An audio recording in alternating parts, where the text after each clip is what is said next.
Assalamualaikum warahmatullahi wabarakatuh. Kita lanjutkan materi berikutnya.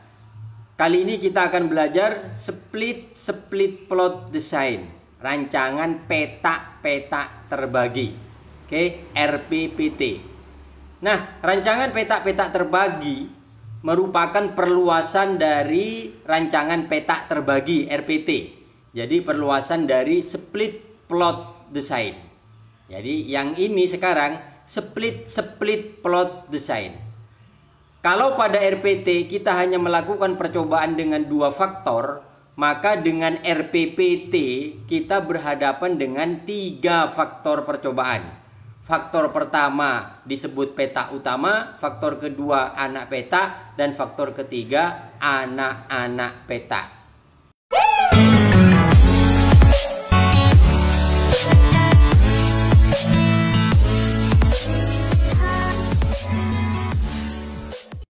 Prinsipnya hampir sama dengan RPT. Faktor yang ditempatkan pada peta yang ukurannya lebih kecil lebih dipentingkan dibandingkan dengan peta yang ukurannya lebih besar. Anak-anak peta dialokasikan sebagai faktor yang terpenting, diikuti oleh anak peta dan terakhir peta utama yang tidak terlalu dipentingkan. Rancangan dasar tetap dikombinasikan dengan rancangan RAL, RAK, RBSL. Nah, di sini kali ini kita hanya akan membahas RPPT menggunakan rancangan dasar, rancangan acak kelompok, menggunakan RAK ya. Baik untuk peta utama, anak peta, dan anak-anak petanya. Alasan pemilihan rancangan RPPT prinsipnya hampir sama dengan RPT ya. Jadi bisa lihat kembali bahasan mengenai RPT. Percobaan RPT biasa yang diulang pada beberapa lokasi ya. Jadi peta utama, perlakuan pada peta utama pada RPT berubah menjadi anak peta pada RPPT. Anak peta pada RPT berubah menjadi anak-anak peta pada RPPT. Nah, kemudian waktu, jadi musim, tahun itu bisa peta utama. Sehingga peta utama pada RPT berubah menjadi anak peta pada RPPT, anak peta pada RPPT berubah menjadi anak-anak peta pada RPPT. Kemudian pengamatan pada satuan percobaan yang sama yang dilakukan secara periodik, sehari, minggu, bulan, dan seterusnya. Jadi pada anak-anak peta. Kerugiannya, pengaruh utama dari peta yang ukurannya lebih besar diduga dengan tingkat ketelitian yang lebih rendah dibandingkan pengaruh interaksi dan pengaruh utama dari peta yang ukurannya lebih kecil. Nah, analisis lebih kompleks dibandingkan rancangan faktorial, serta interpretasi hasil analisisnya tidak mudah. Jadi ini sedikit rumit nanti membuat rancangannya ketika di lapangan. Pengacakan dan tata letaknya. Jadi prosedur pengacakan pada split plot pada RPPT dilakukan 3 tahap. Jadi pengacakan pada peta utama, kemudian dilanjutkan dengan pengacakan pada anak peta, dan terakhir pengacakan pada anak-anak peta. Nah, prosedur pengacakan peta utama pada rancangan RPPT dengan rancangan dasar RAK. Jadi sama dengan prosedur pengacakan RAK. Perhatikan contohnya. Untuk memudahkan pemahaman proses pengacakan dan tata letak RPPT dengan rancangan dasar RAK, coba bayangkan ada suatu percobaan faktorial 5 kali 3 kali 3. Jadi ada 3 faktor ya, yang diulang 3 kali. Faktor pertama adalah nitrogen yang terdiri dari 5 taraf sebagai peta utama. Faktor kedua adalah praktek manajemen yang terdiri 3 taraf dan dialokasikan sebagai anak peta. Nah, faktor ketiga adalah varietas padi yang terdiri dari 3 taraf sebagai anak-anak peta. Sehingga kemudian rancangan perlakuannya, faktor A, nitrogen 5 taraf, faktor B, 3 taraf, ini praktek manajemen, kemudian faktor C, varietas 3 taraf. Diulang 3 kali, berarti kelompok 3 kelompok. Oke. Nah, sehingga langkah pertama, kita akan membuat 3 kelompok, membuat blok. Karena diulang 3 kali, sehingga kita buat 3 kelompok. Ini kelompok 1, kelompok 2, kelompok 3. Kemudian langkah kedua, setiap kelompok dibagi menjadi peta-peta. Jadi sesuai banyaknya peta utama tadi. Jadi ada 5 peta. Ya, nitrogen ya, ada N1, N2, N3, N5, N4, N5. Jadi ini diacak penempatan N-nya. Ini kelompok 2 ada N3, N2, N5, N4, N1 dan seterusnya. Kemudian langkah ketiga, jadi setiap peta dibagi lagi, peta utama menjadi B anak peta tadi ya. Sesuai dengan taraf faktor B. Ada 3 taraf tadi ya. Ada 3 taraf. Coba perhatikan. Jadi pada kelompok 1 tadi ada N2. Nah, kemudian ada manajemen 1, manajemen 2, manajemen 3.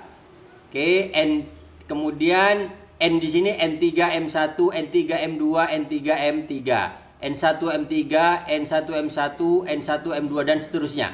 Begitupun pada kelompok 2 dan juga kelompok 3.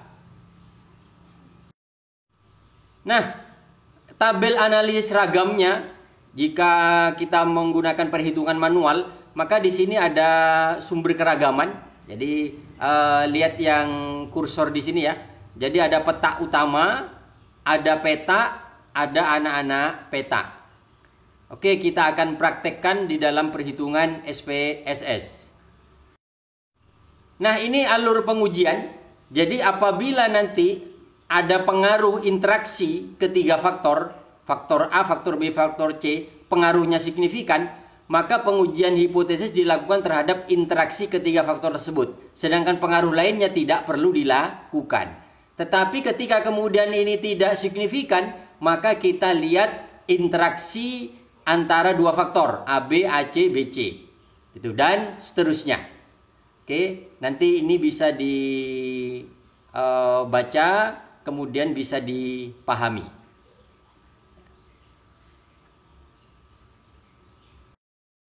Mari kita lihat contohnya.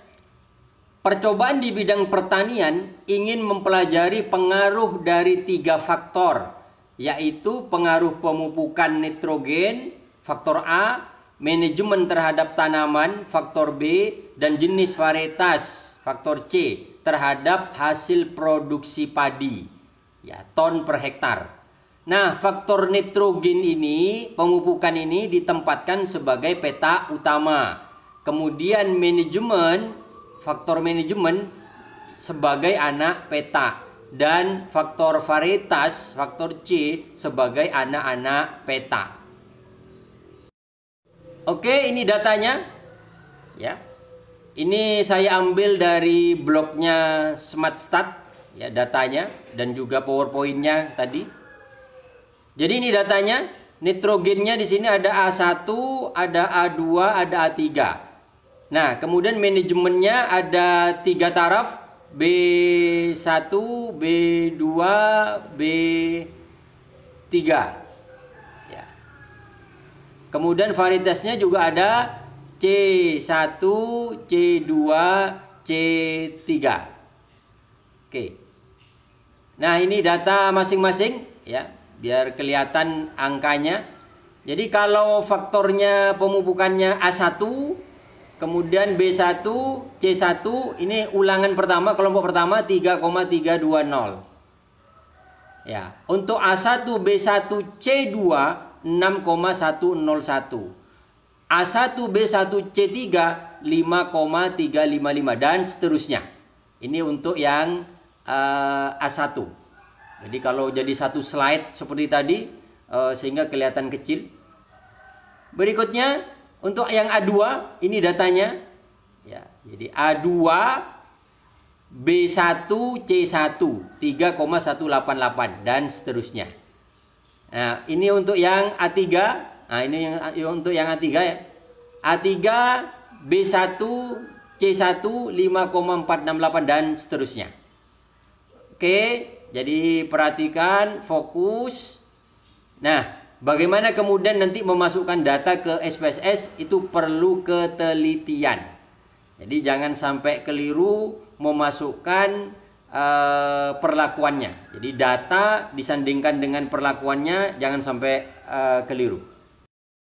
Nah, kita masukkan datanya ke SPSS. Jadi di sini ada berapa data semua? Ada 81 data. Oke, jadi ada 81 data. Nah, ada kolom data hasil ini, kolom nitrogen, kolom manajemen, kolom varietas, kolom kelompok atau ulangan. Oke, jadi jangan sampai keliru. Jadi ketika ngisi datanya, ya, kita ketikkan data semua. Nah, kita perhatikan kemudian data itu miliknya siapa?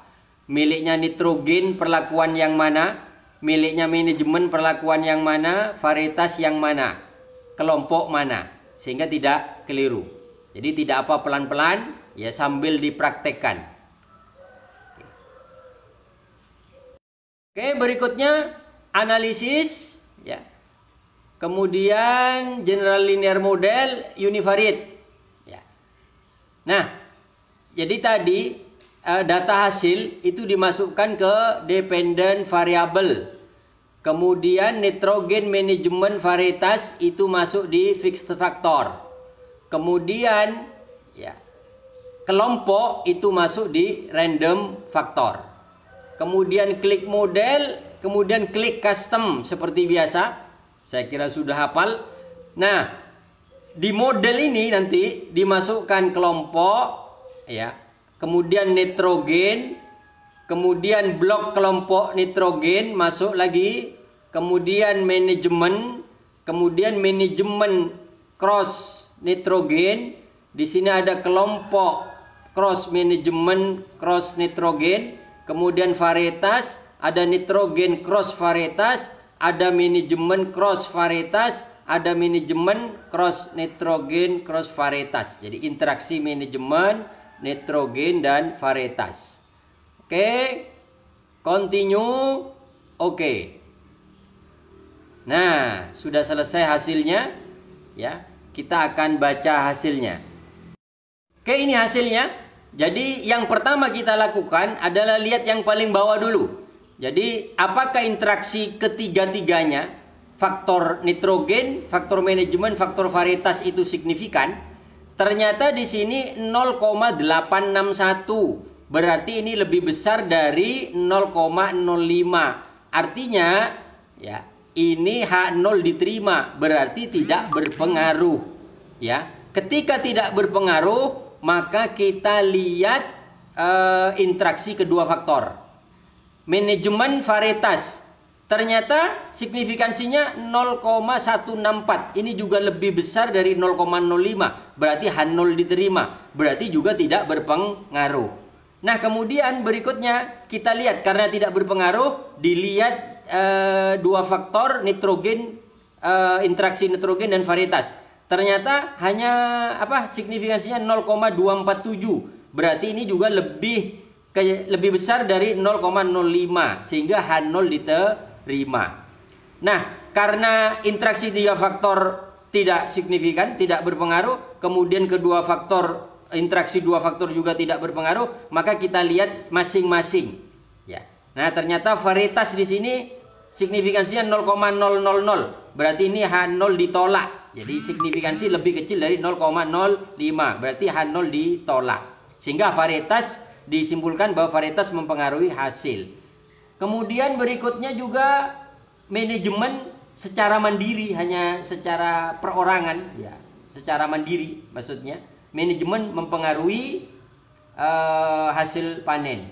Kemudian nitrogen juga secara mandiri mempengaruhi hasil panen. Tetapi interaksi, ya, tidak berpengaruh. Jadi interaksi nitrogen, manajemen, varietas tidak berpengaruh. Kemudian interaksi kedua faktor juga tidak berpengaruh, tetapi secara mandiri masing-masing berpengaruh. Oke, itu saja. Silahkan disimak baik-baik, kemudian dipraktekkan, kemudian diulang-ulang video ini. Terima kasih. Wassalamualaikum warahmatullahi wabarakatuh.